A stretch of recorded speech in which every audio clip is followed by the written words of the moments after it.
ડભોઈ ડેપોના કથળેલા વહીવટના પરિણામે મુસાફરો અને વિદ્યાર્થીઓએ ડેપોમાં ચક્કાજામ કરી નોંધાવ્યો વિરોધ. વડોદરા તરફ જતી એસટી બસો અપૂરતી તેમજ અનિયમિત હોય મુશ્કેલી અનુભવતા મુસાફરો આજે ડેપો તંત્ર દ્વારા એકાએક લેવાયેલા નિર્ણયથી વિદ્યાર્થીઓ મુસાફરો ભડક્યા. ડભોઈ બસ ડેપોથી ઉપડતી અને વડોદરા ડેપોમાં જતી એસટી બસોનો કપુરાઈ ચોકડીથી ગોલ્ડન ચોકડી ફર્ટિલાઇઝર થઈ વડોદરા બસ ડેપો જવાનો રૂટ કરાતા નોંધાવ્યો વિરોધ. નિયમિતપણે સોમાતલાવ કીર્તિસ્તંભ અને સિટી તરફથી જતી બસોના રૂટ બદલવામાં આવતા વડોદરાની શાળા કોલેજોમાં અભ્યાસ અર્થે જતા વિદ્યાર્થીઓ સહિત નોકરી વ્યવસાય અર્થે જતા મુસાફરોએ ડેપો તંત્ર વિરુદ્ધ ઠાલવ્યો રોષ. 1 કલાકથી વધુ સમય ડભોઈ બસ ડેપોમાં ચક્કાજામ કરીને મુસાફરો વિદ્યાર્થીઓએ નોંધાવ્યો વિરોધ. ડભોઈથી વડોદરા બસ ડેપોમાં જતી એસટી બસો સોમાતલાવ કીર્તિસ્તંભ વડોદરા સિટીના રાબેતા મુજબના રૂટ પર જ કાર્યરત રહે તેવી માંગ. અન્ય ડેપોની એસટી બસો વડોદરા સિટીમાં થઈને જતી હોય ત્યારે ડભોઈ ડેપોથી વડોદરા ડેપોમાં જતી બસો કપુરાઈ ચોકડીથી ડાયવર્ટ કરાતા કર્યો ચક્કાજામ.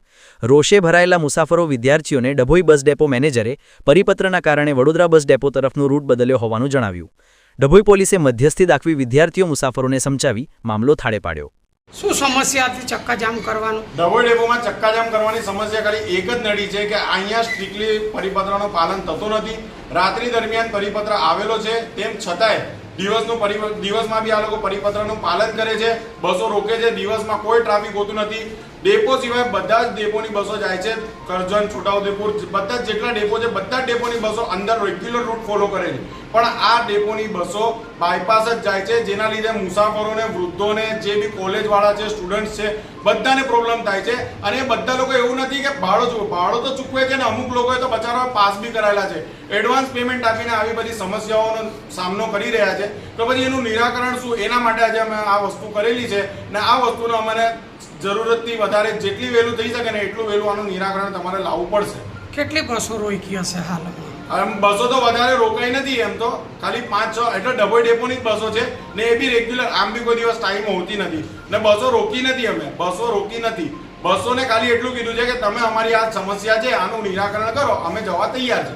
બસો અમે કોઈ એવી રોકી નથી. બસોનું ખાલી એટલું જ કહેવું છે, અમારું ખાલી એટલું જ કહેવું છે ડેપો મેનેજર શ્રીને અને એટીઆઈ મેનેજર શ્રીને એટલું જ કહેવું છે કે તમે અમારી આ ખાલી સમસ્યાનું નિરાકરણ કરો, બને એટલી વહેલી તકે આ સમસ્યાનું નિરાકરણ કરી આપો.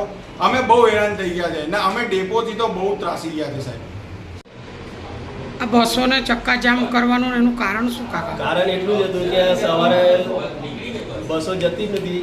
આજે પૂછવા ગયા હતો કે કપૂરેથી સીધી ડેપોએ જશે બસ. અમારે જવાનું સિટી બસમાં, સિટીમાં અંદર, તો એ બસને ના પાડી એટલે અમે આ ચક્કાજામ કર્યું છે. અને 5 દિવસ એ લોકોએ ચલાવ્યું, કીર્તિસ્તંભને ડેપોએ બસો ગઈ તો આજે કેમ નહીં, એના માટે આ ચક્કાજામ કર્યું છે. અને કાયમ માટે અમારી ફરિયાદ જે છે એ લોકો ફરિયાદ સાંભળતા નથી કે રેગ્યુલર બસો એવા એમ મૂકતા નથી, જે મન ફાવે એમ બસ આવે તો જશે, બસ આવે તો જશે, એનો કોઈ ટાઈમ નક્કી નથી. 1-2 બસો તો એ લોકોએ કેન્સલ જ કરી નાખી. તેના માટેની રજૂઆત કરવા કોઈ રજૂઆત કરીએ છીએ પણ કોઈ એનો અમલ કરવા તૈયાર થતું નથી. તો હવે તમારી શું માંગ છે? અમારી માંગ એ છે કે અમને પહેલાં જે ટાઈમે બસો જતી હતી 15-15 મિનિટે બહોળાની, એ બસો 1-2 બસો કાપી નાખે, બાકીની બસો તો રેગ્યુલર કરી આપે, જેથી પબ્લિક હેરાન ના થાય ને નોકરિયા તો વધારે હેરાન થાય છે આમાં. ચક્કાજામ કરવાનું વિદ્યાર્થીઓને પેસેન્જરોનું કારણ શું? આજ રોજ 26/9/2025ના રોજ સવારે 9 કલાકે કમિશનર સાહેબનો આદેશ હોય કોઈ પણ બસ કપૂરે ચોકડીથી સોમા તળાવ થઈ કીર્તિસ્તંભ થઈ રૂટ શરૂ કરવા નહીં, તેના બદલે કપૂરે ચોકડી, Ajwa road, Waghodia road, golden ચોકડી, ફર્ટિલાઇઝર થઈ વડોદરા ડેપોનું સંચાલન કરવાનું હતું. એ નિયમ અનુસાર બસ સીધી નહીં લઈ જવાની બાબતમાં મુસાફરો દ્વારા ઉશ્કેરણી કરી અને ચક્કાજામ કરવામાં આવ્યો હતો, જેની અંદર સવારે 9 કલાકથી 10:30 કલાક સુધી ટ્રાફિક એ લોકોએ રોકી રાખ્યો હતો.